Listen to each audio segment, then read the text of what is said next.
Good morning friends and students. இன்னைக்கு இந்த வீடியோல 12th standard computer application chapter 6 PHP conditional statements அதை தான் நாம இன்னைக்கு பார்க்க போறோம்.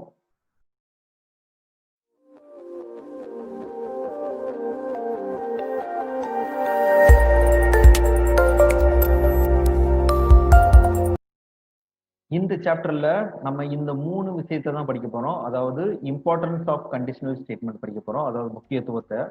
அதுக்கப்புறம் different types of conditional statement, so என்னென்ன டைப்ஸ் இருக்கு அப்படின்றத பார்க்க போறோம். அதுக்கப்புறம் basic fundamental logic creation, right? So எப்படி ஒரு கண்டிஷனல் ஸ்டேட்மெண்ட்டை கிரியேட் பண்றது அப்படின்றத பார்க்கணும். ஸோ ஃபர்ஸ்ட் நம்ம PHP கண்டிஷனல் ஸ்டேட்மெண்டோட எக்ஸ்பிளனேஷன் பார்ப்போம்.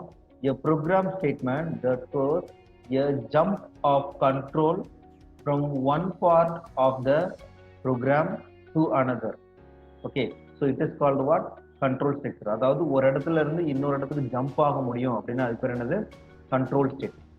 Like any other language, PHP also allowed to write code that perform different actions based on the conditional or logics.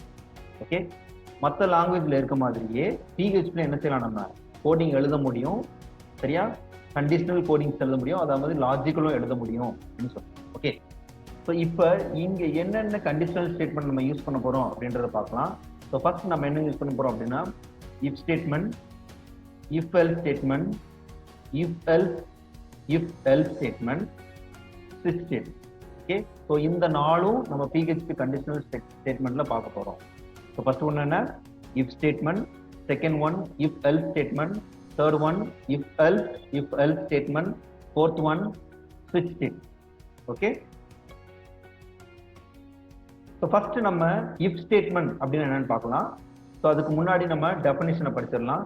If statement execute a statement or a group of statement if a specific condition is satisfied as per the user expectation. சரியா?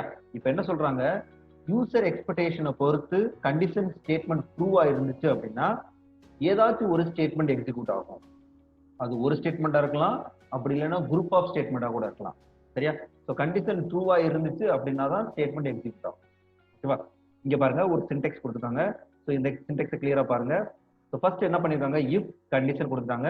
அப்போ இங்கே தான் என்ன செய்ய போறோம், நம்ம condition கொடுக்க போறோம். ஃபார் எக்ஸாம்பிள் நான் ஒரு கண்டிஷன் கொடுக்குறேன், இஃப் ஏ கிரேட்டர் தென் 10 இப்படி நான் கொடுத்தா, ஸோ கண்டிஷன் எப்போ ட்ரூவா இருக்கும், ஏயோட வேல்யூ 10 விட அதிகமா இருக்கணும். ஃபார் எக்ஸாம்பிள் 20 அப்படின்னு இருந்தா மட்டும் தான் என்ன செய்ய முடியும், நம்ம இந்த லூப்ல என்ட்ரி ஆக முடியும். சப்போஸ் இங்க நான் 5 கொடுத்துட்டேன் சார், என்ன நடக்கும் அப்படின்னா நம்ம இந்த லூப்ல என்ட்ரி ஆக முடியாது. ஏன் அப்படின்னா ஸ்டேட்மெண்ட் அப்படிதான் சொல்லியிருக்காங்க. என்ன சொல்லியிருக்காங்க அப்படின்னா கண்டிஷன் ட்ரூவா இருந்தா மட்டும்தான் அந்த பிளாக்குள்ள நுழைஞ்சு ஸ்டேட்மெண்ட்ஸை எக்ஸிக்யூட் பண்ண முடியும். சரியா? இப்போ இந்த சின்டெக்ஸ் பாருங்க, இஃப் கண்டிஷன் ஸ்டேட்மெண்ட்ஸ் கொடுக்குறாங்க. ஸோ எப்போ கண்டிஷன் ட்ரூ ஆகுதோ அப்போ என்ன பண்ணலாம், நம்ம உள்ள வந்து ஸ்டேட்மெண்ட்ஸை எக்ஸிக்யூட் பண்ணலாம். புரிஞ்சிருச்சா? ஒரு எக்ஸாம்பிள் ப்ரோக்ராம் ஒன்று கொடுத்துருக்காங்க பாருங்க. So PHP pass underscore marks equal to 35, student underscore marks equal to 70, and if condition கொடுத்துட்டாங்க, if student underscore marks greater than or equal to pass underscore marks. ஓகேவா? அப்ப என்ன அர்த்தம் அப்படின்னா ஸ்டூடெண்டோட மார்க் பாஸ் மார்க்கை விட அதிகமா இருக்கணும். சரியா? இப்ப ஸ்டூடெண்டோட மார்க் என்ன, இங்க 70. இப்ப 70 greater than or equal to 35, condition true. Condition ட்ரூவா இருந்தா மட்டும்தான் இது உள்ள வந்து என்ன செய்யும், இந்த ஸ்டேட்மெண்ட் பிரிண்ட் பண்ணணும். அதாவது the student is eligible for the promotion. So அப்படின்ற ஸ்டேட்மெண்ட் பிரிண்ட் ஆகும். சப்போஸ் இப்போ ஸ்டூடெண்ட் அண்டர்ஸ்கோர் மார்க்கு நான் 20 கொடுக்குறேன். சரியா? இப்போ கண்டிஷன் இங்க என்ன இருக்கு, 20 greater than or equal to 35. Right? இப்போ கண்டிஷன் ட்ரூவா ஃபால்ஸா, கண்டிஷன் ஃபெயில். அப்ப என்ன அர்த்தம் அப்படின்னா இந்த ஸ்டேட்மெண்ட் இதுக்குள்ள நுழையாது. ஸோ ஆட்டோமேட்டிக் எங்க வந்துடும் அப்படின்னா இந்த ஸ்டேட்மெண்ட்டை விட்டு வெளியே வந்துடும். அண்டர்ஸ்டாண்ட்? ஸோ அப்ப இங்க என்ன அர்த்தம், எதுவுமே நம்ம கொடுக்கல, அதனால அவுட்புட் என்ன செய்யாது, நமக்கு வராது. சரியா? இப்போ ப்ரோக்ராம் நான் எக்ஸ்பிளைன் பண்ணி காட்டுறேன், உங்களுக்கு புரியும்.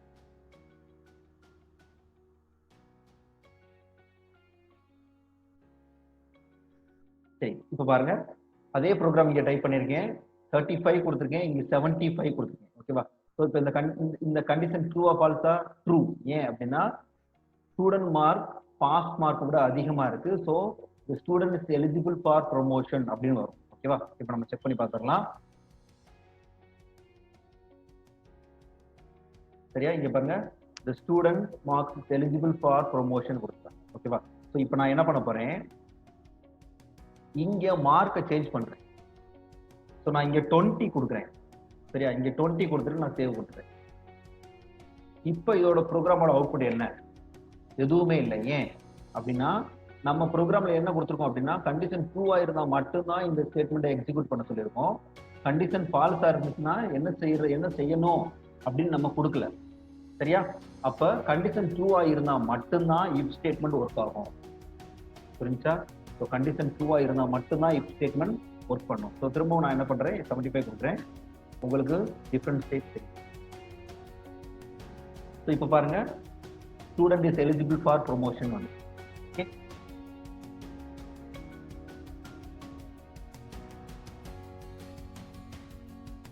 ஸோ இப்போ நம்ம இஃப் எல்ஸ் ஸ்டேட்மெண்டோட எக்ஸ்பிளனேஷன் பார்க்கலாம். If else statement evaluates a condition and executes a set of code if the condition is true and other code if the condition is false. ஓகேவா? அப்ப என்ன சொல்லிருக்காங்க, செட் ஆஃப் கோட் 2 இருக்குன்னு சொல்றாங்க. சரியா? ட்ரூக்கு 1 ஃபால்ஸ்க்கு 1 இருக்குன்றாங்க. So condition ட்ரூவா இருந்தா ஃபர்ஸ்ட் ஸ்டேட்மெண்ட்டுக்கு நுழைவோம். சப்போஸ் கண்டிஷன் ஃபால்ஸா இருந்துச்சுன்னா செகண்ட் ஸ்டேட்மெண்ட்டுக்கு நுழைவோம். ஃபார் எக்ஸாம்பிள் நம்ம ஏற்கனவே எழுதணும், ஒரு எக்ஸாம்பிள் எழுதணும். ஸோ இப்போ பாருங்க இதே எக்ஸாம்பிள் எழுதுறேன். இஃப் ஏ greater than 10 அப்படின்னு இருந்துச்சுன்னா ஃபர்ஸ்ட் ஸ்டேட்மெண்ட்டுக்குள்ள நுழையும். சரியா? இது ஸ்டேட்மெண்ட் 1. சப்போஸ் கண்டிஷன் ஃபால்ஸா இருந்துச்சு அப்படின்னு அர்த்தம், இது செகண்ட் ஸ்டேட்மெண்ட்ல நுழையும். சரியா? ஸ்டேட்மெண்ட் 2. அப்ப கண்டிஷன் ட்ரூவா இருந்தா இதுல நுழையும் ட்ரூ. கண்டிஷன் ஃபால்ஸா இருந்துச்சு அப்படின்னா இங்க வரும். சரியா? இப்ப சின்டெக்ஸ் பாருங்க, உங்களுக்கு புரியும். சின்டெக்ஸ்ல இஃப் கண்டிஷன் கொடுத்துருக்காங்க. ஸோ கண்டிஷன் ட்ரூ அப்படின்னா நம்ம என்டர் பண்ண போறது ஃபர்ஸ்ட் பிளாக். சரியா? இப்ப கண்டிஷன் ஃபால்ஸ் அப்படின்னா எங்க வர போறோம், நேரா இங்க செகண்ட் பிளாக்ல வந்து. சரியா? சோ இப்போ ஒரு எக்ஸாம்பிள் பார்க்கலாம். Pass marks equal to 35, student marks equal to 70. அதே அப்படியே கொடுத்துருக்காங்க. பட் என்ன பண்ணிருக்காங்கன்னா எக்ஸ்ட்ரா இந்த ஒரு காலத்தை மட்டும் ஆட் பண்ணிருக்காங்க.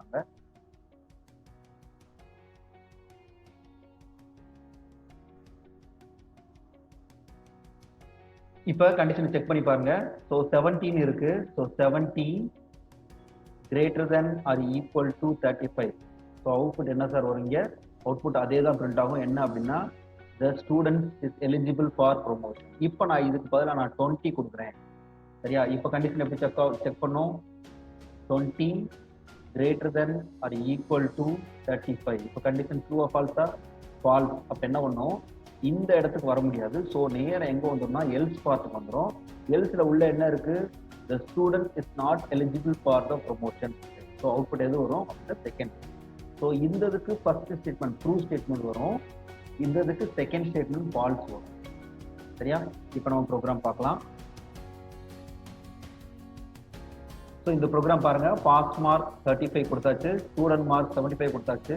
ஸோ கண்டிஷன் செக் பண்ணி பார்க்குறீங்க. கண்டிஷன் ட்ரூ ஆகிறதுனால என்ன ஆன்சர் வரும், the student is eligible for promotion வரும். சரியா?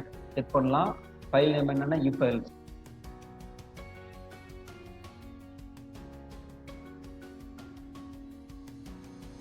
ஸோ இங்க பாருங்க student is eligible for the promotion கொடுக்குறாங்க. நான் இப்போ என்ன பண்ண போறேன் அப்படின்னா, ஸோ ஜஸ்ட் இதுல நான் மார்க் மாற்ற போறேன். நான் திரும்பவும் இதுல 20 கொடுக்குறேன். சரியா? சேவ் பண்ணியாச்சு. இப்போ நான் எக்ஸிக்யூட் பண்ணி காட்டுறேன். இங்க பாருங்க, the student is not eligible for promotion. ஓகேவா? ஸோ இப்போ இதுக்கு என்ன மீனிங் அப்படின்னா, நீங்க பார்த்தா தெரியும், கண்டிஷன் ட்ரூவா இருந்தா ஃபர்ஸ்ட் ஸ்டேட்மெண்ட், கண்டிஷன் ஃபால்ஸா இருந்தா செகண்ட் ஸ்டேட்மெண்ட். புரிஞ்சுச்சா? ஸோ இந்த ஸ்லைட்ல நம்ம என்ன பார்க்க போறோம்னா இஃப் எல்ஸ் ஸ்டேட்மெண்ட் பார்க்க போறோம். சரியா? ஃபர்ஸ்ட் டெஃபினிஷனை பாருங்க. If else statement is a combination of if else statement. ஓகேவா? So combination of if else statement தான் if else. சரியா? Multiple condition can be checked and action is based on the result of the condition. சரியா? So அப்ப இங்க என்ன பண்றாங்க அப்படின்னா multiple condition கொடுக்குறாங்க.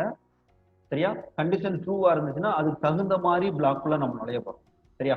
இங்க பாருங்க கண்டிஷன் 1 இங்க இருக்கு. ஸோ கண்டிஷன் 1 ட்ரூவா இருந்துச்சுன்னா இந்த பிளாக்ல வருவோம். சப்போஸ் கண்டிஷன் ஃபால்ஸ் அப்படின்னா நேரா எங்க வந்துருவோம், இங்க வருவோம். ஸோ இங்கேயும் என்ன இருக்கு, கண்டிஷன் இருக்கு. ஸோ இந்த கண்டிஷனை செக் பண்ணும்போது கண்டிஷன் 2னா நம்ம செகண்ட் பிளாக்ல வருவோம். சப்போஸ் இந்த கண்டிஷனும் ஃபெயில் அப்படின்னா நேரா எங்க வந்துரும்னா எல்ஸ் பார்ட் வரும். சரியா? புரிஞ்சிருச்சா? ஸோ இப்போ எக்ஸாம்பிள் பார்க்கலாம். பாஸ் மார்க் 35 கொடுத்தாச்சு, ஃபர்ஸ்ட் கிளாஸ் மார்க் 60 கொடுத்தாச்சு, ஸ்டூடெண்டோட மார்க் 70 கொடுத்தாச்சு. ஸோ ஃபர்ஸ்ட் கண்டிஷனை செக் பண்ணி பாருங்க. 70 greater than or equal to first class mark என்ன 60. ஸோ கண்டிஷன் 2 அப்படின்னா என்ன பிரிண்ட் பண்ண போறோம், நம்ம இதை பிரிண்ட் பண்ண போறோம்.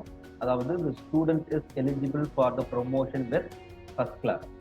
ஓகேவா? ஸோ இந்த ப்ரோக்ராம் இதுதான். சப்போஸ் நான் ஸ்டூடெண்ட்ஸ் மார்க் 40 கொடுக்குறேன். சரியா? இப்போ இங்க செக் பண்ணி பாருங்க. So 40 greater than or equal to 60. Condition falls. அப்ப நேரம் எங்க வந்துடணும் அப்படின்னா டைரக்டா எல்ஸ் இஃப்க்கு வந்துடணும். சரியா? இப்போ இங்க என்ன கண்டிஷன் இருக்கு, student mark greater than or equal to pass mark. So இப்போ இங்க செக் பண்ணி பாருங்க. ஸ்டூடெண்ட் மார்க் என்ன 40 greater than or equal to 35. Condition true. So condition true அப்படின்றதுனால என்ன பிரிண்ட் ஆக போகுது அப்படின்னா the student is eligible for the promotion print ஆகுது. சரியா? ஏன் அப்படின்னா ஃபர்ஸ்ட் கண்டிஷன் இஸ் ஃபெயில், ஆனா செகண்ட் கண்டிஷன் ட்ரூ. புரிஞ்சா? இப்போ நம்ம இதோட மார்க்கை 20 மாத்தலாம். 20 மாத்தலாம். ஸோ இங்க என்ன பண்ண போறேன், நான் திரும்ப எழுதுறேன். 20 greater than or equal to 60. Condition falls. Condition falls. அப்ப நேரா என்ன செய்ய முடியாது, இதுக்குள்ள நுழைய முடியாது. ஸோ டைரக்டா இங்க வந்துருங்க. இங்க என்ன இருக்குன்னு செக் பண்ணுங்க. Student mark greater than or equal to pass கொடுத்துருக்காங்க. அப்ப திரும்ப வேணும் 20 greater than or equal to 35. இங்கேயும் கண்டிஷன் ஃபெயில். சரியா? அப்ப இதுக்குள்ளேயும் நுழைய முடியாது.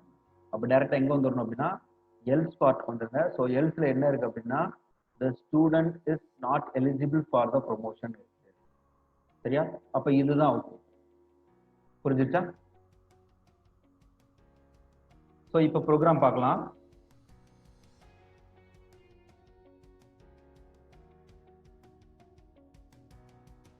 ஸோ அதே ப்ரோக்ராம் இங்கே நான் கொடுத்துருக்கேன். Pass mark 35, first mark 60, student mark 70 கொடுத்துருக்கேன். ஸோ இப்போ நம்ம ப்ரோக்ராமை எக்ஸிக்யூட் பண்ணி பார்க்கலாம். ஸோ இங்கே பாருங்க 17 கொடுத்துருக்கோம். அதனால இதோட அவுட்புட் என்ன வந்திருக்கு அப்படின்னா ஃபர்ஸ்ட் கிளாஸ்னு வந்து. ஓகேவா? சப்போஸ் இங்கே நான் என்ன கொடுக்க போறேன் அப்படின்னா 14 கொடுக்குறேன். ஸோ 14 கொடுத்து இங்கே நான் ரன் பண்றேன். உங்களுக்கு பார்த்தீங்கன்னா தெரியும் the student is eligible for the promotion. அதாவது செகண்ட் ஸ்டேட்மெண்ட் பிரிண்ட் ஆயிடுச்சு. சரியா? இப்போ நான் என்ன பண்ண போறேன், இங்க 20 கொடுக்குறேன்.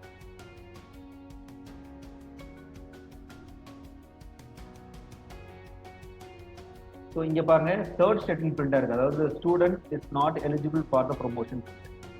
சரியா? புரிஞ்சிருக்கும்னு நினைக்கிறேன்.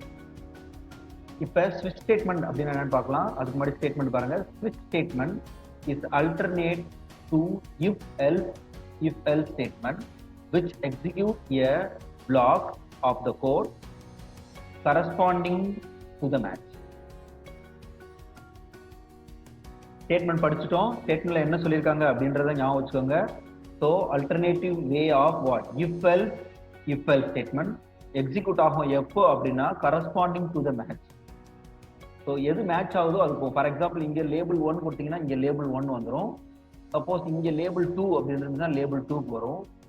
அப்படின்னு என்ன எது வரை கொடுக்கலாம் அப்படின்னா லேபிள் n வரையும் கொடுக்கலாம். சரியா? நம்ம எவ்வளவு வேணாலும் கேஸ் கொடுத்துட்டே போயிட்டே இருக்கலாம். சப்போஸ் நம்ம கொடுக்குற நம்பர் இந்த ப்ரோக்ராம் எடுக்கலாம், இதுல லேபிள் 4 இல்லை. சப்போஸ் நான் இங்க லேபிள் 4 கொடுக்குறேன் அப்படின்னா எது வரும் அப்படின்னா டிஃபால்ட் வந்துடும். சரியா? எதுவுமே மேட்ச் ஆகல அப்படின்னா மட்டும் எங்க வரும் அப்படின்னா டிஃபால்ட் வரும். இங்க பாருங்க பிரேக்னு கொடுத்துருக்காங்க. ஸோ பிரேக்ன்றது கண்டிப்பா நீங்க கொடுக்கணும். ஏன் அப்படின்னா டெர்மினேட்டிங் த லூப் இல்லைன்னா டெர்மினேட் த ஸ்டேட்மெண்ட் அர்த்தம். இப்போ இங்க பிரேக் நீங்க கொடுக்கல அப்படின்னா லேபிள் 1ல வந்து திரும்ப எங்க வந்துடும்னா லேபிள் 2க்கு வந்துடும். ஸோ இந்த பாசிபிள நம்ம ஸ்டாப் பண்ணணும் அப்படின்னா என்ன செஞ்சிருக்கணும், நம்ம இங்க பிரேக் கொடுத்துருக்கணும். அப்ப இங்க பிரேக் கொடுத்தா என்ன ஆகும் அப்படின்னா அந்த கோடிங் அந்த எக்ஸிகியூஷன் எதோட முடிஞ்சிடும் அப்படின்னா லேபிள் 1ஓட முடிஞ்சிடும், லேபிள் 2க்கு போகாது. சரியா? இதுக்காக தான் நம்ம என்ன பண்ணியிருக்கோம் அப்படின்னா பிரேக்ன்ற ஸ்டேட்மெண்ட். ஸோ இப்போ எக்ஸாம்பிள் பார்க்கலாம். ஃபேவரட் கலர்ஸ் ஈக்குவல் டு ரெட்னு கொடுத்தாச்சு. ஸோ இங்கே ஃபேவரட் கலர்னு கொடுத்துட்டோம் நம்ம. சரியா? ஃபேவரட் கலரோட வேல்யூ என்ன? ரெட். ஸோ இப்போ இங்க ரெட்ன்றது எந்த கேஸ்ல மேட்ச் ஆகுதுன்னு செக் பண்ணி பாருங்க. ஸோ ரெட்ன்றது ஃபர்ஸ்ட் கேஸ்லயே மேட்ச் ஆயிடுச்சு. ஸோ அப்போ எந்த பிளாக் எக்ஸிக்யூட் ஆக போகுதுன்னா இந்த பிளாக் தான் எக்ஸிக்யூட் ஆக போகுது. ஸோ இதுல என்ன இருக்கு அப்படின்னா யுவர் ஃபேவரட் கலர் இஸ் ரெட்னு இருக்கு. ஸோ இது அப்படியே பிரிண்ட் ஆகிடும். இந்த லைன் மட்டும் தான் பிரிண்ட் ஆகும், அடுத்த லைன் பிரிண்ட் ஆகாது. ஏன் அப்படின்னா நம்ம என்ன பண்ணியிருக்கோம், பிரேக்னு கொடுத்துருக்கோம். ஸோ அடுத்த ஸ்டேட்மெண்ட் போகாது. ஸோ அவுட்புட் என்ன வரும் அப்படின்னா your favourite colour is red. So இப்போ ப்ரோக்ராம் பாருங்க, இங்க ரெட்னு கொடுத்துருக்கிறதுனால நம்ம என்ன வந்திருக்கு, ஃபேவரட் கலர் ரெட்னு வந்திருக்கு. சப்போஸ் நான் இங்க என்ன பண்ண போறேன் அப்படின்னா ப்ளூன்னு